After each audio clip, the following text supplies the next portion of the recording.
Aconteceu que, estando sentado conjuntamente à mesa, ele tomou o pão, abençoou-o, partiu-o e serviu-lhe. Então se lhes abriram os olhos e o reconheceram.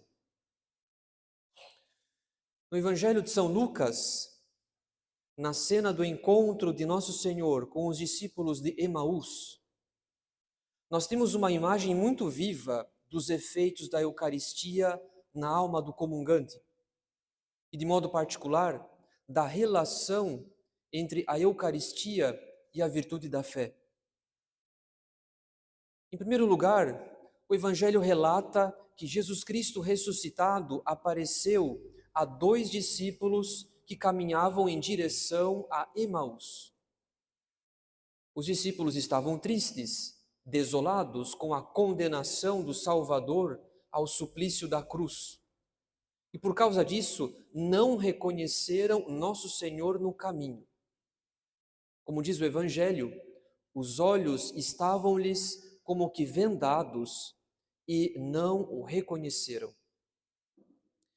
Diante da tristeza e da incredulidade dos dois discípulos, Nosso Senhor lhes explica as Escrituras a respeito dos sofrimentos que o Messias deveria padecer. Os dois discípulos caminharam aproximadamente 11 quilômetros na companhia de Nosso Senhor.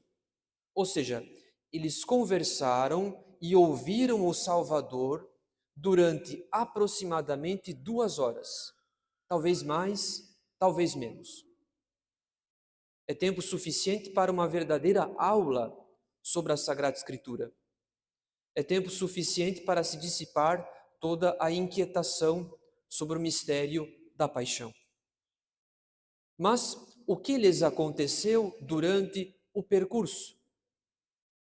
Diz o Evangelho, diziam então um para o outro: não se nos abrasava o coração quando ele nos falava pelo caminho e nos explicava as Escrituras?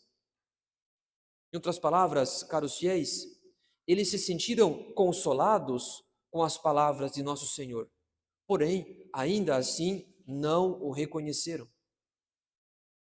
Eles reconheceram que os sofrimentos do Messias não eram definitivos, pois após a morte haveria a ressurreição, mas não foram capazes de perceber que conversavam com Jesus Cristo ressuscitado.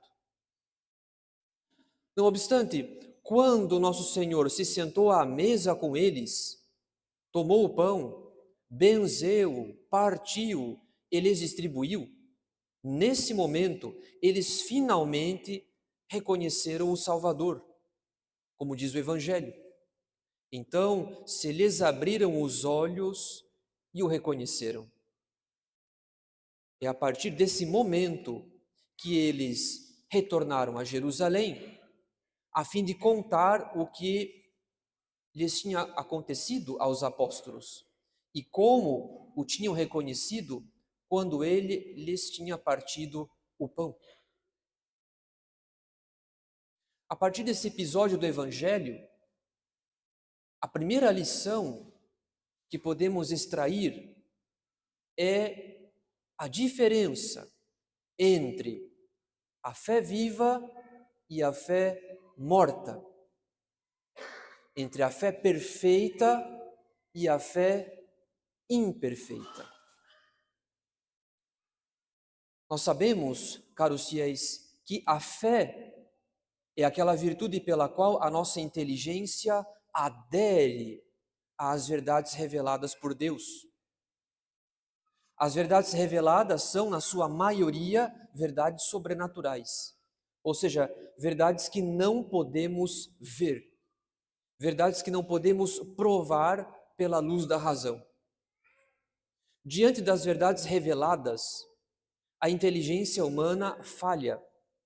Ela não pode nem provar, nem refutar as verdades sobrenaturais, porque não pertencem a esse mundo.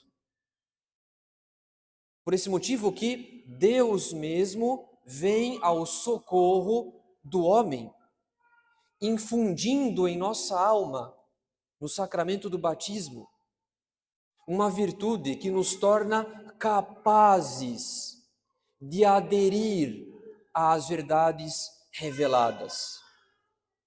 E essa virtude é a fé. A virtude da fé eleva a nossa inteligência, aperfeiçoa a nossa inteligência.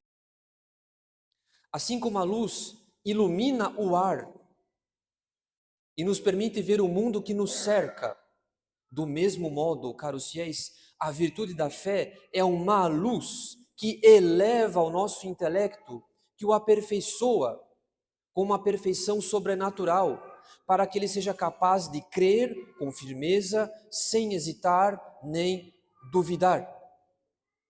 A fé, portanto, é uma luz que nos permite conhecer com mais clareza as verdades sobrenaturais reveladas por Deus.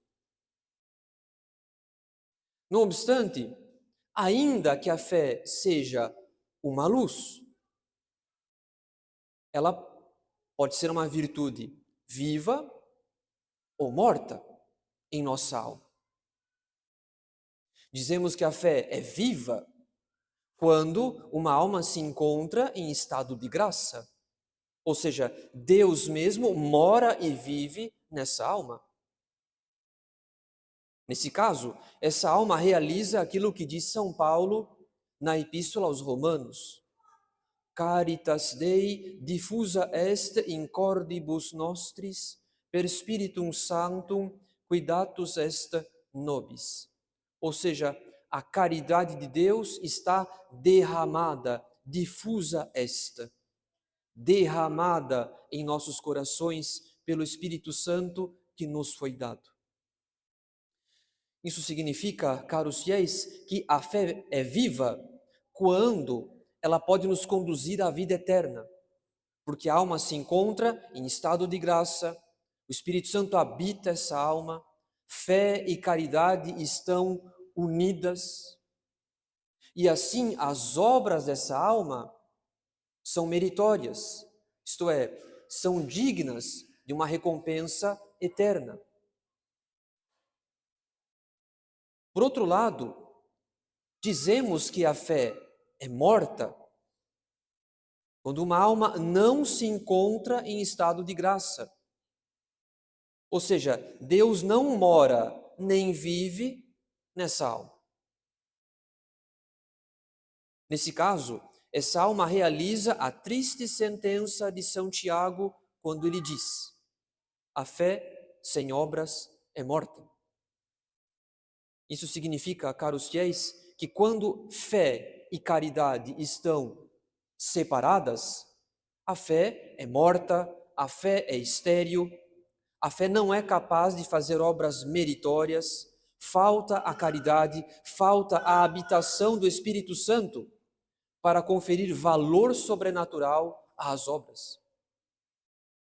Ora, na cena dos dois discípulos que caminham com nosso Senhor a Emaús, nós temos uma imagem muito emblemática da distinção entre fé viva e fé morta. Porque nós lemos no relato do Evangelho que os dois discípulos ouviram a interpretação das Escrituras, ouviram a interpretação das profecias, mas não reconheceram o Messias diante deles. Em outras palavras, caros fiéis, quando uma alma se encontra em estado de pecado, quando uma alma possui uma fé morta, ainda que ela conheça as verdades de fé, ainda que ela conheça a doutrina católica, falta aquela afinidade, aquela intimidade que vem da caridade. A fé morta continua uma virtude sobrenatural. Uma alma em estado de pecado não perde a fé. Ela ainda é capaz de crer, desde que não cometa nenhum pecado contra a fé. E na verdade, caros fiéis, a fé morta, nesse caso, é a tábua de salvação de uma alma em estado de pecado. Enquanto ela possuir a fé, ela sempre será capaz de retornar à graça de Deus. Ela sempre poderá retornar à graça de Deus. Porém, ainda que a fé morta permaneça uma virtude, por outro lado, por causa da ausência da virtude da caridade, por causa da ausência do estado de graça e da virtude da caridade, falta aquela afinidade, falta aquela intimidade que vem apenas da caridade. É por esse motivo que a cegueira de espírito dos discípulos de Emaús serve de imagem para a fé morta. Não quer dizer que eles se encontravam em pecado, mas a atitude deles é uma imagem, é como um símbolo da fé morta, pois eles não reconheceram nosso Senhor, mesmo caminhando com Ele por um tempo de aproximadamente 2 horas. Isso quer dizer que, em última instância, a virtude da caridade é quem torna a fé perfeita. É graças à caridade que a nossa fé se torna perfeita. Santo Tomás ensina que a caridade é uma virtude unitiva, ou seja, é próprio da caridade unir a nossa alma a Deus. Nenhuma outra virtude nos une mais a Deus do que a caridade. Porém, a caridade não apenas une, ela não é apenas um vínculo sobrenatural, ela também permite que a alma conheça mais profundamente o bom Deus, por causa da comunhão devida entre a alma e Deus, que torna a alma mais semelhante a Deus. A caridade torna a alma mais semelhante a Deus. Então é por isso que a caridade torna a fé perfeita. Porque é a caridade que garante que a alma se sinta atraída pelas verdades reveladas, como algo que lhe é próprio, como algo que lhe é familiar, e não como algo que lhe é estranho. É por essa razão que um dos efeitos da fé viva, como ensina Santo Tomás, é a purificação do coração. Afinal de contas, uma alma que possui fé viva, ou seja, uma alma cuja fé está unida à caridade, ela se sente inclinada para o que lhe é superior. Ela se sente inclinada para os bens sobrenaturais e eternos. Esse é um efeito da fé viva, que é a afinidade com os bens divinos. Por outro lado, a fé morta produz a impureza de coração. Ou seja, como falta essa afinidade com os bens sobrenaturais, em razão do estado de pecado, a alma passa a julgar todas as coisas a partir de motivos terrenos, motivos humanos, motivos baixos. Pior que isso, uma alma cuja fé é morta julga até mesmo os bens divinos a partir de motivos terrenos ou humanos. Por exemplo, uma alma cuja fé é morta pode fazer cálculos humanos para justificar a frequentação de uma ocasião próxima de pecado mortal, ou para justificar o afastamento dos sacramentos e assim por diante. Em resumo, caros fiéis, a cegueira de espírito dos discípulos de Emaús serve de imagem para a fé morta. Pois assim como os 2 discípulos não reconheceram nosso Senhor, apesar de terem passado um tempo considerável com Ele, do mesmo modo, uma alma cuja fé é morta, uma alma que se encontra em estado de pecado mortal habitual, ainda que ela não tenha perdido a fé, ela perde, porém, a afinidade, a intimidade que somente a caridade pode garantir. Sem a caridade, sem o estado de graça, sem a habitação do Espírito Santo na alma, a alma não se sente mais atraída pelas verdades sobrenaturais. Elas lhe são estranhas, ainda que creia, ainda que não tenha perdido a fé. É por esse motivo que a tendência da fé morta é, ao fim e ao cabo, a perda da fé. É verdade que os 2 discípulos, como diz o Evangelho, sentiram o seu coração se abrasar durante o caminho. Porém, ainda assim, não o reconheceram. O coração abrasado serve de imagem para certas graças atuais que movem a alma a buscar a reconciliação com Deus, mas que, em última instância, não conduzem à fé viva por causa da resistência do próprio sujeito. Por exemplo, quantas vezes, caros fiéis, um católico pode se sentir contrito durante a missa, ou pode pedir devotamente a contrição durante a missa. Porém, mesmo assim, ele não se aproxima do sacramento da confissão. O coração desse católico também se abrasa diante do santo sacrifício, diante da Santíssima Eucaristia. Mas enquanto ele resiste, enquanto ele reluta em procurar o sacramento da penitência, esse coração abrasado não se converterá em fé viva. Será apenas uma graça transitória que não produz um fruto duradouro. E isso pode durar semanas, meses e anos. Por outro lado, caros fiéis, a fração do pão, quando os 2 discípulos comem com nosso Senhor e finalmente o reconhecem, a fração do pão é uma imagem dos efeitos da Eucaristia na alma. Afinal de contas, o principal efeito da Eucaristia é o aumento da caridade.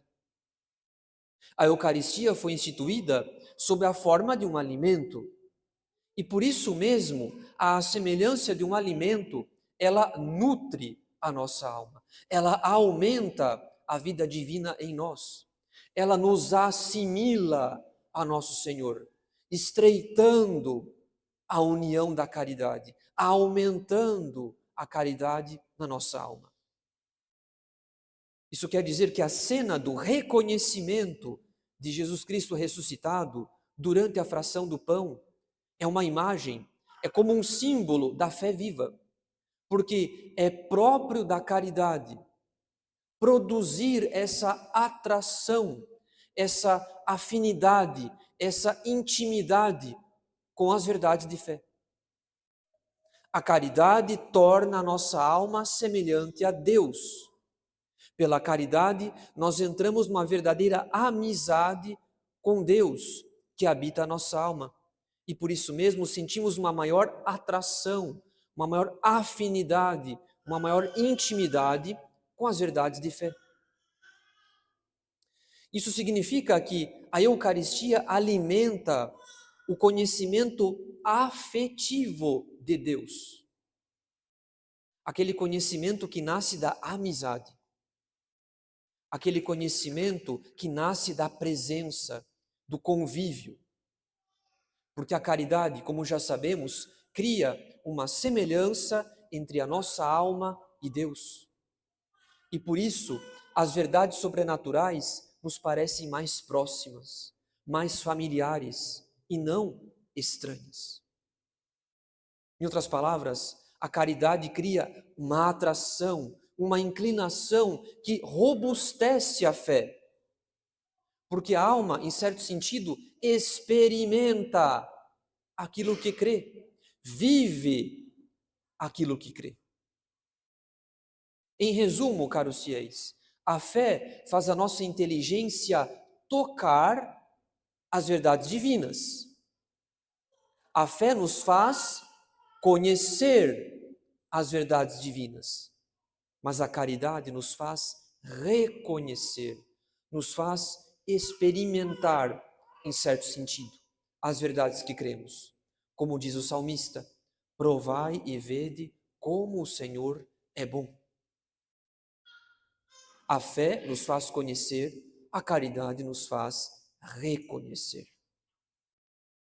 É por esse motivo que os discípulos de Emaús reconheceram nosso Senhor na fração do pão, como diz o Evangelho. Então se lhes abriram os olhos e o reconheceram. Os discípulos reconheceram nosso Senhor na fração do pão, e apenas na fração do pão, sendo que não o reconheceram durante praticamente 2 horas de caminhada, enquanto o Salvador lhes explicava as Escrituras. Esse episódio do Evangelho divide o nosso apostolado em 2 categorias de almas. De um lado, as almas cuja fé é viva e que a cada momento importante da vida procuram receber ainda mais vezes a comunhão, para que esse contato vital com nosso Senhor aumente a sua atração pelas realidades eternas e assim possam julgar, possam tomar decisões importantes da vida, na vida pessoal, familiar, profissional, e assim possam ver a própria vida do ângulo da eternidade, com um juízo mais semelhante ao juízo do próprio Deus. E isso só é possível pela comunhão frequente. Do outro lado, uma outra categoria de almas, cuja fé é morta e que já se acostumaram a tomar decisões importantes da vida, a julgar a própria vida a partir de razões terrenas, razões humanas. Muitas vezes uma aparência de prudência, de racionalidade e até mesmo de piedade. Pois como ensina Santo Tomás, quando a fé é morta, a alma quer medir o divino pelo humano. As razões terrenas ou humanas se tornam a régua pela qual a alma mede as coisas divinas. Porém, se um católico pensa que ele deve primeiramente se curar dos seus vícios, para somente então procurar os sacramentos, ele se engana. Pois sem a Eucaristia, ninguém pode purificar a sua inteligência dessa prudência da carne, das razões terrenas e humanas que ele se dá para justificar o seu apego às criaturas. Se para os discípulos de Emaús, 2 horas de caminhada, 2 horas de interpretação das Escrituras não foram suficientes, quanto mais para nós, caros fiéis, que temos tantos vícios, tantos apegos desordenados, tantas misérias que necessitam do remédio da graça. Não nos basta estarmos intelectualmente convencidos daquilo que devemos fazer. Sem a Eucaristia, sem esse contato vital com o Sagrado Coração, nós não vamos conseguir recuperar a atração pelas realidades eternas, porque falta experimentar aquilo que cremos. Falta aquele conhecimento que nasce da presença, do convívio, da semelhança. Portanto, caros fiéis, nessa festa do corpo de Deus, não nos basta seguir uma procissão com a Eucaristia. Seria muito pouco. Nós adoramos Jesus Cristo no Santíssimo Sacramento e prestamos um culto público e solene, porque assim nos pede a Igreja. Mas o fim último desse sacramento não é a adoração, e sim a comunhão. Jesus Cristo quer ser consumido nesse sacramento, pois somente assim a Eucaristia poderá produzir todos os seus efeitos como alimento da alma, como motor da caridade. Do contrário, caros fiéis, nós permaneceremos cegos de espírito, porque a nossa fé é morta. Falta a caridade, que nos inclina a julgar todas as coisas do ângulo da eternidade. Sobra apenas o apego ao mundo, que nos inclina a julgar a própria fé e as realidades divinas a partir de razões terrenas. Mas esse é apenas o primeiro passo em direção ao abismo da perda da fé e do abandono completo da religião. A fé morta é apenas o primeiro passo em direção ao abismo da perda da fé e do abandono completo da religião. Então, mais importante que fazer companhia a Jesus Cristo no ostensório é convidá-lo a fazer-nos companhia em nossa alma, a fim de enchê-la com a sua caridade. Em nome do Pai, e do Filho, e do Espírito Santo. Amém.